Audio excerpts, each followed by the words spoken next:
Masalah sosial pada saat ini emang lagi banyak banget yang terjadi. Khususnya ada salah satu masalah sosial yang sangat berpengaruh bagi kita para mahasiswa. Barengan sama Sabil di sini, Intan di sini. Dan Nadia di sini, kita bakal bahas tentang fresh graduate yang katanya sulit dapat peluang di dunia kerja. Nah, di sini kita bakal kasih perspektif yang berbeda. Ada diskusi bareng sama seseorang yang sudah berpengalaman tentunya, teman-teman. Dan juga kita bakal mencari tahu inovasi terbaru dari masalah sosial tersebut. Jadi jangan kemana-mana, stay tune di podcast Sosias.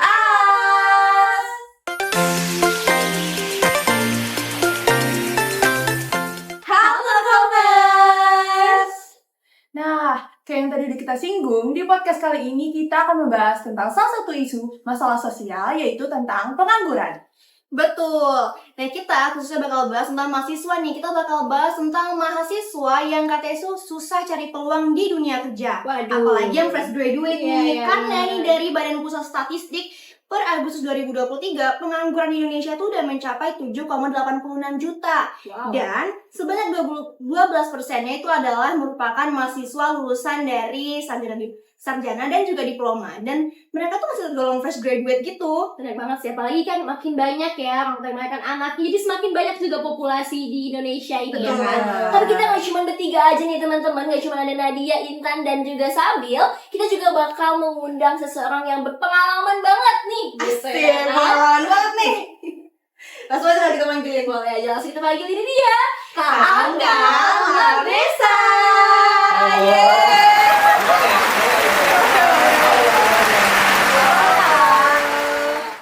Berat banget nih jadi orang yang berpengalaman di sini ya jatuhnya ya.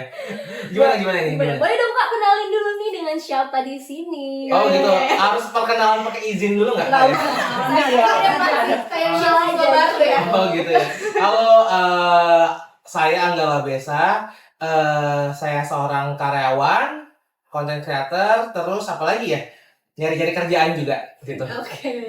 Kan tadi udah karyawan Kak, kenapa jadi nyari-nyari kerja gitu? Iya kan Gen Z ya. Oh, Gen Z. kebetulan ya. Oh, iya, bener. Heeh. Boleh ya Kak, aku sebutin kakak itu karyawan di mana, boleh nggak? Boleh.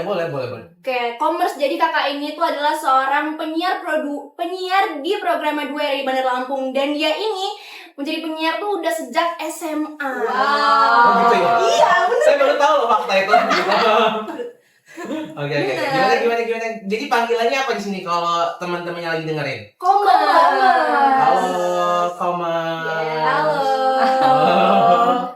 Nah teman-teman, gak cuma penyiar aja, tapi kakak ini juga aktif relawan, yaitu di Jendela Lampung teman-teman. Itu terkenal banget sih, aku juga tahu tuh. Dan emang aku suka lihat di sosial medianya Kak Angga Labesa juga, kalau emang kakak ini suka jadi relawan gitu dan suka jalan-jalan nggak sih? Alhamdulillahnya iya gitu. Kalau jalan-jalan suka, ya dibilang suka, kayaknya semua orang suka jalan-jalan ya kan. Betul. Walaupun nggak suka travelingnya kan, orang-orang juga suka pindah tempatnya gitu. Setuju sih. Suasana baru. Jadi udah dilihat dari jawaban-jawabannya udah pengalaman banget ya teman-teman ya Kak Angga. Jangan digini dong, jangan diterbang-terbangin, nanti turunnya jatuh. Waduh. Oke Kak, emangnya kenapa sih pengalaman kerja itu pasti selalu jadi syarat nih untuk kita mendaftar? Padahal kan kita ini fresh graduate ya Kak ya. Nah, otomatis pasti kebanyakan belum pada punya pengalaman gitu kerjaan sebelumnya. Oke, ini jadi jatuhnya pengalaman. Kenapa Penting. pelamar baru tuh harus punya pengalaman kerja Nah, gitu ya? betul. Mau jawaban serius atau enggak? Serius Serius dong. dong. Serius ya? Serius di sini bercanda boleh ya? Kirain mau boleh. enggak. Kalau dari sudut pandang sebagai kita HRD ya, sebagai kita HRD, ini yang gue dapet ya, yang gue pelajarin. Sorry kalau salah, mungkin bisa dibenerin. Seorang perusahaan, bukan seorang ya, suatu perusahaan itu kan nggak mau ya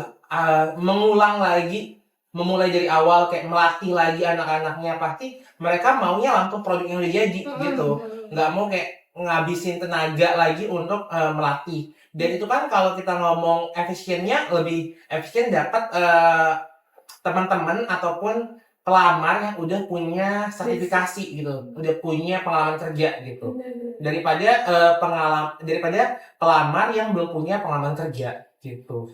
Dan biayanya juga kalau kita ngomong soal keuangan ya, biayanya kan lebih besar untuk melatih orang-orang yang belum punya pengalaman kerja. Harus mulai dari nol dong, harus di trainingnya dulu, harus ada kayak ini gini loh gitu. Apalagi kalau kita bisa bilang sistem pendidikan di Indonesia kan saat ini sistem pendidikannya agak nggak menjurus ya. Kita dari kecil disuruh bisa semua hal. Iya, benar. Padahal kan nggak boleh kita bisa Curhat semua ya. hal gitu. Karena kita harus jago di satu bidang aja. Gitu. Kalau bisa semua hal tapi nggak mumpuni apa gunanya? Iya, benar Gitu. sih.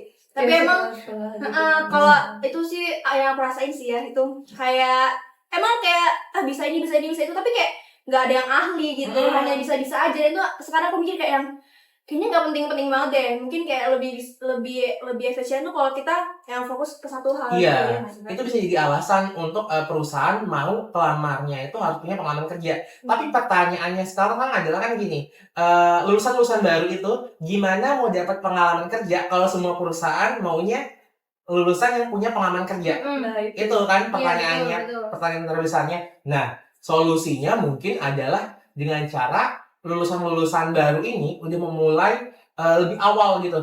Nggak mulai dari nol, tapi mulai dari satu. Kayak mereka selama kuliah semester akhir udah mulai magang-magang. Iya. Apalagi sekarang kan banyak banget ya Iya, program ada kampus. Ada MSIB terus gitu kan. PBKM, Iya. program-program. Dan menurut gue juga di masa lo nyusun skripsi itu lo tuh bisa ngambil pelatihan-pelatihan gitu. Kayak ngambil sertifikasi lo jago apa bahasa Inggris gitu. Itu bisa jadi nilai plus untuk perusahaannya juga gitu. Dan menurut gue juga anak-anak zaman sekarang terlalu banyak apa ya pilihan gitu loh, terlalu banyak maunya. Nah itu juga nggak boleh sebenarnya. Kan lo kan butuh pengalaman. Mau nggak mau lo harus mencoba semua hal itu dulu baru lo bisa ngelamar perusahaan yang lo inginkan gitu. Tapi aku mau nanya nih, tadi kan kakak nge-mention gitu ya, kalau misalnya kalau mau cepet dapat kerja berarti harus ada pengalaman nih kayak nyari-nyari kayak kegiatan-kegiatan gitu. Iya. Menurut kakak nih lebih penting lebih banyak mengikuti organisasi atau kayak mengikuti pengalaman-pengalaman kayak magang atau pelatihan-pelatihan gitu sih?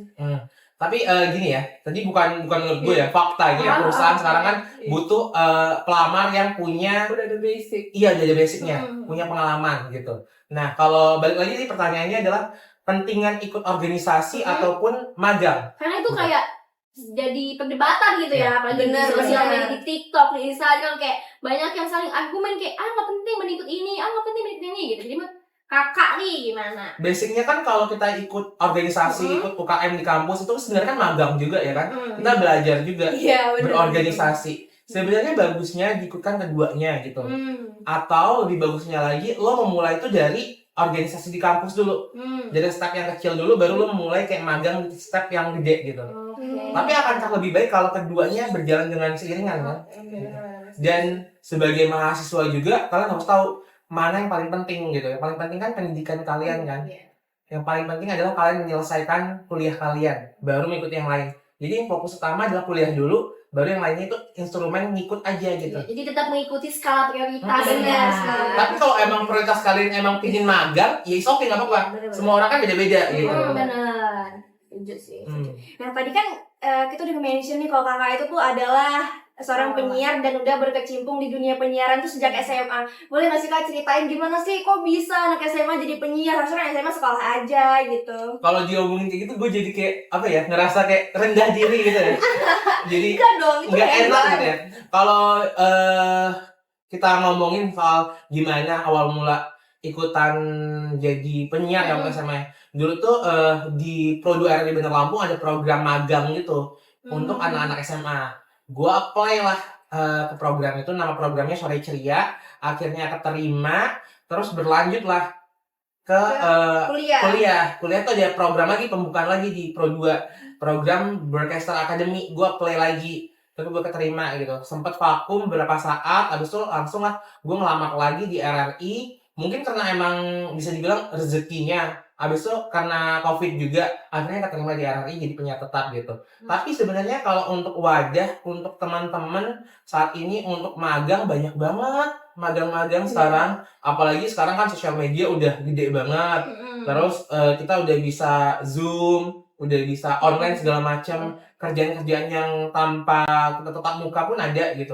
Jadi nggak perlu kayak kecil hati untuk nyari kerjaan yang kayak gue nggak bisa nih keluar rumah. Ya lo bisa kerja di dalam rumah gitu. Iya sih, bener. Karena apalagi sekarang Gen Z itu banyak banget yang kayak pengen itu serba instan gitu. Saat-saat itu udah Apalagi banget. kerja dari rumah aja itu jadi Work banget. from Padahal cafe yang sekarang. mie instan aja kan harus direbus dulu Iya, ya, bener. nggak seinstan itu. Bener. Gitu. Bener, tapi kebayang Gen Z mikir kayak yang ya udahlah nanti aja itu mas, kayak sekarang diem aja nggak jadi pengalaman gitu. Iya, udah kebanyakan- disantain aja. Kebanyakan nantinya, Kebanyakan gitu nantinya, kan. bener. Nah nih, kan tadi kita udah bahas nih, kakak juga tadi udah sempet nyinggung. Kira-kira nih tips and trick buat para fresh graduate, nggak fresh graduate aja sih, cuma kayak kita-kita, kayak mahasiswa, terus yang baru mau lulus, itu kira-kira apa supaya bisa cepet dapat kerja atau dilirik sama perusahaan ini, di point out. Kalau nanya tips and tricks, gue mikir dulu ya. Soalnya jujur gue bukan orang yang bisa memberikan tips and tips and trick. Soalnya gue nggak, susah. iya nggak di bidangnya juga ya kan. Benar. Gitu. Tapi kalau bisa dibilang, kalau untuk trick and tipsnya adalah ingat satu hal ini aja. Kerjain semua hal itu secara optimal dan jangan mengharapkan apapun. Karena nanti Bener. akhirnya lo tuh ketika ngerjain semua hal secara optimal, lo tuh akan dapet feedbacknya sendiri kok. Wow. Bener. Itu Itu quotes of the day sih, Iya. karena emang Kata-kata hari ini. paham. Paham. Karena emang aku sendiri juga sempat mikir kayak apa ya, beberapa tuh kayak mikir hasilnya dulu baru ngerjain. Nah itu emang sebenarnya kurang optimal juga sih, emang kayak mikirnya jadi orang hasilnya cuma segini, ya udahlah ngerjainnya segini juga gitu. Padahal kalau kita kerjainnya dengan sungguh-sungguh Iya. tanpa mikirin hasilnya tuh mungkin akan lebih Iya, justru hasilnya bakal lebih maksimal gitu kan. Bener. Dan kita tidak mengharapkan apa-apa dan kekecewaan yang didapat juga bakal lebih sedikit persentasinya kan kalau kita nggak mengharapkan sesuatu. Berarti kata-kata itu sudah mulai bisa kita realisasikan ya sejak di bangku kuliah ini ya kan. Jadi jangan males-malesan. Iya, Intinya jangan yang benar ya. ya. Nah, Kak, tadi kan aku juga udah sempat ngejelasin nih kalau banyak banget pengangguran di Indonesia dan 12%-nya itu merupakan dari fresh graduate gitu. Kira-kira kenapa sih itu para fresh graduate itu susah nyari kerja gitu? Kira-kira kenapa tuh, Kak? Kalau menurut gue sendiri ya, karena balik lagi, sebenarnya lapangan kerja di Indonesia tuh banyak. Cuman banyak orang juga yang terlalu, gimana ya gue jelasinnya ya, terlalu pemilih. Jadi memilih banyak hal gitu. Kayak gue nih lulusan S1 komunikasi nih, gue gak mau nih daftar yang SMA. Padahal kenapa kok daftar SMA? So ijazah kamu juga gak menghasilkan sesuatu gitu. Bener sih. Yang penting kan kerjaannya kan. Terus banyak hal juga kayak masyarakat kita tuh kayak merendahkan pekerjaan yang minoritas. Umpamanya tukang bersih-bersih direndahkan. Kenapa tukang bersih-bersih direndahkan gitu? Itu kan kerjaan juga. Itu kerjaan yang halal juga. Daripada dia mencuri, kan? Iya. Betul. Nggak ada salahnya kayak kerja bersih-bersih. Dan gue baru Kerja jadi tukang parkir, juru parkir yang bersertifikat ya. Nggak apa-apa sebenarnya, nggak merugikan orang juga. Terus kenapa kalau tukang bersih-bersih tapi S2? Kenapa gitu? Cuma mungkin ini sih, Kak, pola pikir orang kan kayak S2, dia sudah dapat ijazah gitu. Nah, mahal-mahal Magister. kuliah. Dari itu, Wah. dari pola pikir itu yang salah sebenarnya. Kayak sebenarnya ijazah itu bukan merupakan apa ya, prestasi tertinggi lo, bukan gitu. Lo kan butuh makan juga ujung-ujungnya gitu. Bukan. Ijazah dan kuliah itu kan cuma step biar kamu belajar bisa lebih baik lagi gitu. Bener sih. Tapi bukankah kalau sudah pendidikan lebih tinggi, apakah dia tidak pantas untuk mendapatkan pekerjaan yang lebih layak gitu Pak? Ya pantas, tapi kan nggak semuanya langsung instan Iya gitu. sih. Harus memulainya dari step terendah dulu gitu. Gue bukan berarti bilang kalau lulusan S1 harus kerja jadi tukang bersih-bersih, bukan ya. Iya, Gitu. Maksud gue kayak kalau ada lowongan yang bukan S1 pun, kalau itu worth it untuk lo ya lo daftar aja, nggak apa-apa gitu. Nggak harus lo nunggu kayak ada nih S1 nih, jurusan ini, baru lo daftar gitu. Sekarang berapa banyak sih setahun yang lulus S1? Ribuan, Banyak puluhan. banget ya. Unila aja kalau nggak salah setiap tahunnya ada 12 kali wisuda ya? Apa 6 kali gitu? Itu udah sebanyak Iya, gitu ya. sebanyak itu gitu. Sebanyak itu Nah, dan sekali lowongan pekerjaan di Indonesia kan nggak sebanyak itu juga. Yang kayak sesuai jurusannya gitu. Bener. Berarti emang soft skill itu juga penting. Dan nggak ada salahnya nih kalau lulusan kayak S1, S2 gitu buka usaha, Iya. jualan, nggak ada salahnya Chance gitu. lah, guys. Kayak apa sih kesempatan yang bisa diambil lah gitu. Karena banyak jalan menuju Roma kan. Lo nggak harus jadi pegawai yang berdasi untuk membuktikan kalau lu lulusan S1 gitu. Yes. Lu jadi pengusaha pun ya nggak apa-apa. Walaupun emang jadi pengusaha ataupun jadi owner sebuah UMKM ataupun owner sebuah apa gitu tidak membutuhkan gelar ya. Kan kadang-kadang ada orang-orang yang kayak pingin namanya ada gelarnya gitu. Nggak membutuhkan gelar ya. Tapi soalnya nggak apa-apa kan gitu. Semua orang tahu kok kamu itu keren, kamu itu udah lulusan S1, kamu itu bergelar. Tapi kan nggak perlu itu dipublish besar-besaran. Dan dengan membuka usaha bisa membuka lowongan kerjaan lagi Benar. buat orang lain ya kan. Berarti memang kita tuh harus membuka pola pikir kita gitu. Jangan stuck di situ-situ Jangan aja. stuck di situ aja. Apalagi kayak mikirinnya kayak yang banyak orang lihat aja gitu. Jadi kayak nggak Kayak yang ini duitnya banyak, gue maunya kerja ini Iya, aja gitu. benar. Gue mau kerja yang inilah. Masa gue udah S1 Iya, tapi kerja duitnya sendiri, jangan kayak gitu. Maksudnya kayak kalau misalnya emang rezekinya di situ dulu, kan starting point orang-orang kan beda ya. Jadi kayak ya udah kalau misalnya emang udah jangan ada salah. rezeki di depan Kalau mata, kerja ya sebagai pengusaha lebih gede loh daripada kerja kantoran gajinya. iya, cuma kan kayak ininya lebih slow. Iya. Nggak langsung gaji sebulan kan, pasti kayak ini dulu bakar uang lah istilahnya, kayak bakar uang dulu, terus kayak nanti feedbacknya juga beda-beda gitu, kita jadi bisa kenal banyak orang, terus kita belajar cara manage dan segala macem. dan lebih penting lagi pelan tadi ya. dan lebih penting lagi tadi tuh bisa bukan untuk peluang Peluang kerja kerja, itu peluang lebih kerja buat poin orang plus lain, lagi ya. tuh lah itu keren banget. Super trooper lights are gonna find me, but I won't feel blue. Yeay, keren banget sih kan tadi ya. Iya, Gue gak nyangka anak-anak komunikasi Unila bisa buat acara segede itu ya. Yes. Bakal kita tungguin sih acara tahun depan, tahun berikutnya, tahun berikutnya Yang lagi. pasti Ya. lebih inovatif lagi. Lebih keren lagi acaranya Iya. kan ya. Nah, ngomong-ngomong inovatif nih Nadia, apa tuh pertanyaannya? Nah, ini kayaknya pertanyaan terakhir nih Kak dari Iya, kita ya. Karena tadi kita udah ngebahas tentang fresh graduate yang susah dapat kerja, terus tentang Tips-tipsnya. iya tips-tipsnya, terus tentang Alasan isu kenapa. masalah pengangguran ini. Kira-kira kakak ada nggak sih inovasi yang bisa jadi solusi nih buat fresh graduate ini supaya bisa cepat dapat kerjanya dan bisa mencegah terjadinya masalah sosial tentang pengangguran ini, Kak? Kalau ngomongin inovasi ya, kayaknya inovasi banyak udah dilakukan ya sama semua orang kayaknya. Ada, kita nggak boleh nyebutin brand ya, nggak boleh ya. Ada aplikasi untuk mencari pekerjaan, yang ruang-ruang itu, ya. Oh iya. Terus ada aplikasi untuk ngumpulin. Gak apa-apa nggak sih Kak sebutin aja? Oh boleh. Oh, Iya. ini enggak komersil kok. Iya, iya, iya. Tidak Kan ada aplikasi pelatihan kayak ruang guru gitu kan. Semacamnya ruang guru kan banyak fiturnya kan ya. Terus ada aplikasi juga kita tuh bisa ngasih biodata segala macam di aplikasi itu, terus nanti ada pekerja yang bisa memilih kita gitu. Terus kalau ngomongin inovasi di luar negeri udah banyak banget, kayak lu tinggal apply aja karya-karya lu kalau seniman nih, tinggal apply aja karya-karya lu di satu website, nanti langsung ada pembeli gitu. Iya, itu biasanya di dunia graphic design tuh kayak gitu. Iya, kayak gitu. Itu dari beberapa negara, beragam negara juga bisa apply soalnya. Kalau nggak salah di Indonesia juga ada. Iya, udah banyak kayak kok gitu. yang itu lumayan. Dan aplikasi dubbing juga ada kayak gitu. Kalau ngomong inovasi, mungkin inovasi dari gua sendiri nih ya, buat ini bukan inovasi sih, nasihat lebih tepatnya buat teman-teman yang lagi nyari kerja, usaha aja. Dan ingat aja, momen ini nih akan berlalu kok. Lo nggak perlu nggak perlu resah, nggak perlu kayak kapan ya gue dapat kerja, nggak perlu kayak gitu. Ingat aja momennya pasti akan berakhir gitu. Kalau ngomongin inovasi, mungkin bisa teman-teman yang ahli ataupun buat aplikasi mungkin bisa buat aplikasi yang ngumpulin teman-teman pencari kerja bareng-bareng. Sesama pencari kerja gitu ya. Iya, walaupun ini kayaknya udah ada ya, tapi ini mungkin bisa dibuat di Lampung gitu. Nah, dikumpulkan terus dibuatlah kayak kelas-kelas public speaking, kelas pelatihan skill gitu, bahasa Inggris, komputer, segala macam gitu.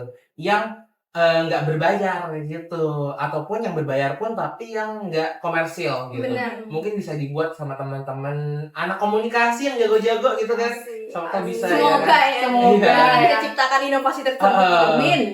Mungkin ini emang inovasinya emang bisa sih menjadi solusi buat kita, apalagi yang kayak anak-anak introvert gitu semasa kuliahnya, terus kayak pas lulus kayak ya Nggak ada kok begini, kenalan. nggak ada kenalan, Relasi. nggak ada relasi gitu. Aduh. Dikumpulin, jadi kita belajar bareng itu mungkin efektif sih. Iya. Wah, Bisa. inovasi yang keren sih, Keren sih. jujur. Thank you ya Kak Angga ya. Ya, thank you juga. Sangat-sangat Iya. itu. Terima kasih juga udah diundang di podcast ini. Ini namanya Kak podcast Sosias. Oke, Commerce. Tadi kita udah ngebahas tentang fresh graduate nih ya, yang sulit dapat peluang di dunia kerja. Tapi kita juga tanya-tanya nih ke Kak Angga, kira-kira apa sih penyebabnya, inovasinya apa dan segala macem ya kan teman-teman. Gimana nih selanjutnya nih? Aku tadi tuh mau ngejelasin dulu Oh, apa arti dari podcast Sosias itu. Oh iya, gue juga penasaran sebenarnya artinya apa gitu. Karena kan ini kita salah satu tugas akhir dari mata kuliah pengantar sosiologi. Kita kasih namanya Sosias gitu. Apa tuh artinya lagi? Sosias itu kan so-nya tuh sosiologi, sosio. Si itu melihat, as itu kita kan. Kita. Jadi kayak ngelihat tentang sosiologi bareng kita. Oh Gitu. wow, seru banget. Keren kan? Ih, ditungguin banget nih episode selanjutnya nih kan ya. Iya. Tentang info-info sosial di Lampung gitu kan. Iya, semoga- Banyak banget kan Banyak yang banget. tungguin banget yang episode selanjutnya. Sosias episode 2 nanti ya. Iya, sampai kalau bisa sampai 300 episode ya kan. Atau mungkin dia sampai diundang di Amin. Mengalahkan podcastnya Desta dan Vincent. Amin. Iya. Kayaknya Widi Aldiano kalah ya kan. Close the door kalah, close the door. gila, ini Iya. mah kayaknya diangan-angan banget ya kayaknya ya. Enggak dong, anak komunikasi kan keren-keren. Komunikasi keren-keren pasti ada yang nanti tiba-tiba kalian 5 tahun ke depan udah terkenal kan ya kan. Amin. Gue udah, gue jadi bintang tamunya yang pertama. Gas. Dan Commerce itu udah seperti yang tadi aku bilang kalau ini merupakan ujian akhir semester kami mahasiswa Prodi Ilmu Komunikasi Universitas Lampung tahun angkatan 2024. Dan ini kita dari mata kuliah pengantar sosiologi. Oke, sekali lagi kita ucapin terima kasih ya buat Kak Angga yang udah datang nyempetin waktunya dan jadi narasumber keren kita hari ini, teman-teman.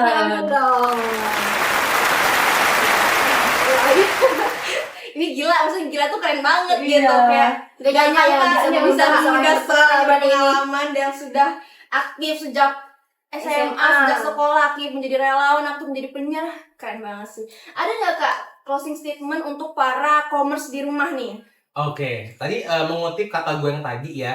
Buat teman-teman yang lagi belajar kuliah, lagi semesteran, lagi ujian, atau lagi ngerasa happy banget baru aja keterima jadi mahasiswa, atau lagi sedih banget gara-gara tugasnya banyak banget. Yang pertama yang harus kamu ingat, kamu harus enjoy momen itu.